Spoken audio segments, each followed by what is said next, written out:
see a German plane over the amphibious convoy, which doesn't necessarily mean that we shan't see them before the attack is over. Our air support has been fine, and the loudspeakers call out almost constantly Spitfires on the fort, or Mustangs overhead, or B-17s passing on the starboard side. As far as I know, no report has come in of attack by Nazi sea craft onto the convoys. Now it's almost black dark, and you see the ships lying in all directions, just like black shadows on the gray sky.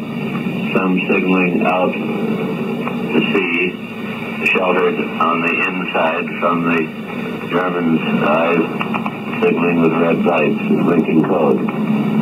There are 4 fires on the shore, looking like pinpoints, winking, smudged by smoke. Now planes are going overhead.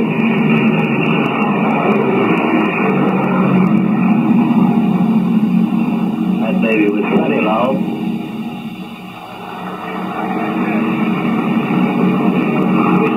I think I just made the statement that no German planes have been seen, and I think that was the first one we've seen so far.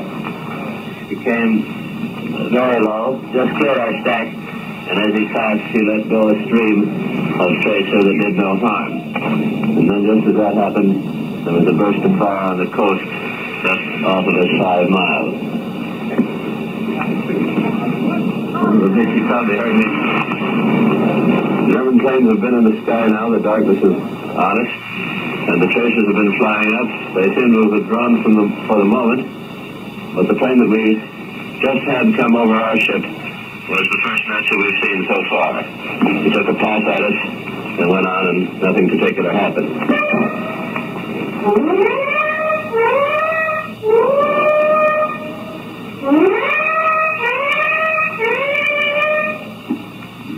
Our own ship has just gave its warning whistles, and now the flak is coming up in the sky in streamers from the warships behind us.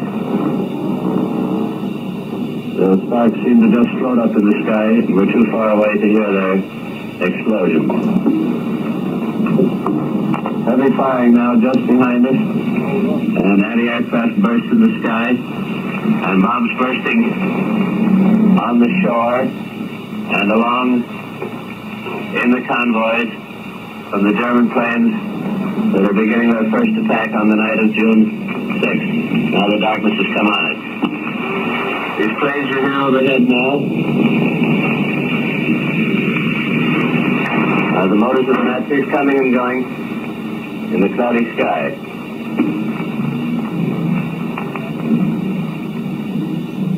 The reverberation of bombs. Every once in a while you see a burst of fire from a bigger caliber on one of the warships firing up. That was a bomb hit. Another one. And the tracer lines keep arcing it up into the darkness. Very heavy fire now off our stern from warships in that area. Fiery bursts, and the flak and streamers going out in a diagonal slant.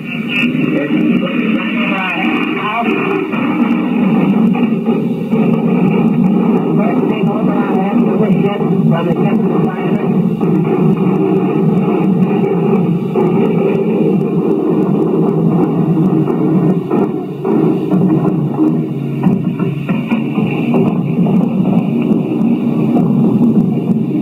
Now it's died down. Blue white flak right over our head. And we can't see the plane, nothing but the black burst of the ack-ack in the dark sky. Here comes the plane. More anti-aircraft fire. Inboard toward the shore. And the Germans must be attacking low with those planes off our stern because the streamer fire, the tracers, is almost parallel with the water.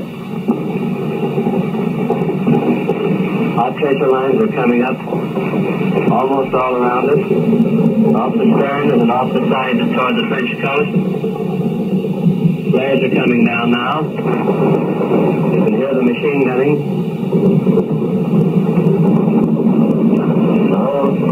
Sea side is covered with tracer fire. Going up, leading of the bombs, machine gunning, and the planes come over closer. Fiery, low, brilliant fire down low, toward the French coast, a couple of miles. I don't know whether it's on the shore or is the ship on fire. Here's very heavy aircraft now, right?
From the naval warships, as well as 20mm and 40mm tracers, with the sounds you just heard, perhaps the burst or two of the bombs.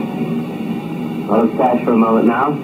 There's nothing but black cloud puffs from the explosions in the sky and the distant roar of the flame motors. Now they're working toward our aft again, down there near some of the British convoys. You'll excuse me, I'll just take a deep breath for a moment and stop speaking.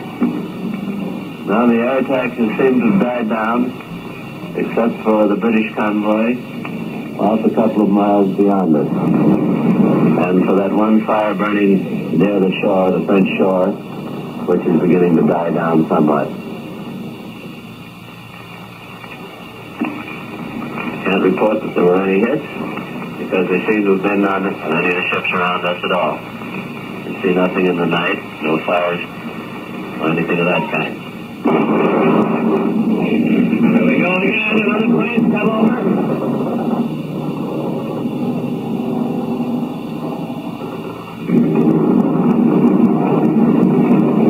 Right over our port side.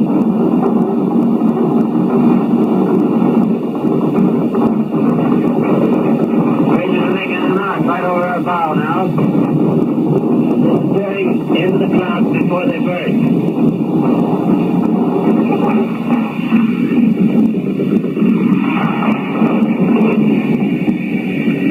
Things are still going up. Now the plane has probably gone beyond.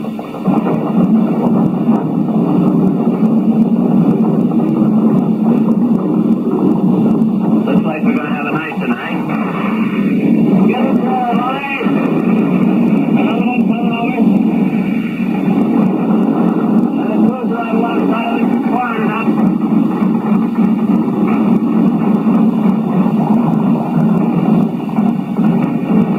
Things are tracer, hot fire, coming out of all the small ships, large as well.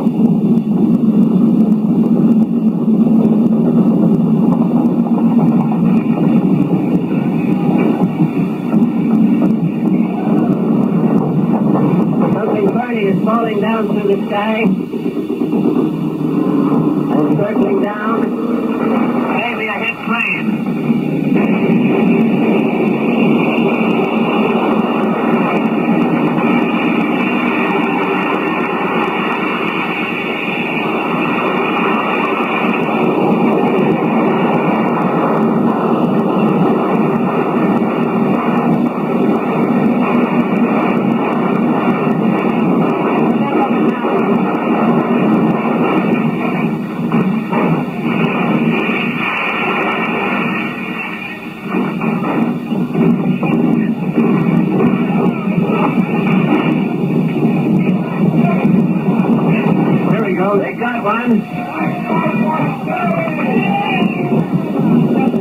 shot one? We got that one right here. Did we? Yeah, from this one.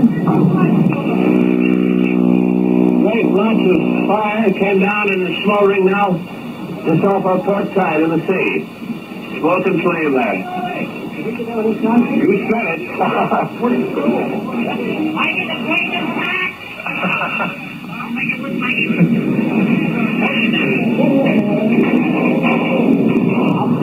We've had a few minutes pause. The lights of that burning Nazi plane are just twinkling now in the sea and going out. When the tracer starts up again and there's warning of another plane coming in. Now 10 past 12 and the German air attack seems to have died out. To recapitulate, the first plane that was over, that we described at the beginning of the broadcast, was a low-flying German, probably Ju-88, that was leading the flight and came on the convoy and surprised, we believe, because he drew up and only fired as he passed by. And perhaps he was as surprised as we were to see each other. And there seems to have been no damage to the amphibious force that we can discover. One bomb fell astern of this warship, 150 yards away. A string of rockets were fired at a cruiser beside us on the port side. No damage was done. And gun number 42 at our port, just beside the microphone, shot down the plane that fell into the sea off to the port side. The guns were William Schreiner of Houston, Texas, who was the gunnery control officer, and Seaman Thomas Spira of Baltimore, Maryland, handled the direction finder. It was our first kill for this gun, and the boys were all pretty excited about it. A twin-barrel 40-millimeter anti-aircraft piece. We're already thinking now of painting a big star on their turret. They'll be at that first thing tomorrow morning when it's daylight. Meantime, now the French coast is quieted down. There seems to be no more shelling into it, and all around us is darkness and no light or no firing. Now 10 past 12, the beginning of June 7th, 1944. This is George Hicks speaking. I now return you to the United States.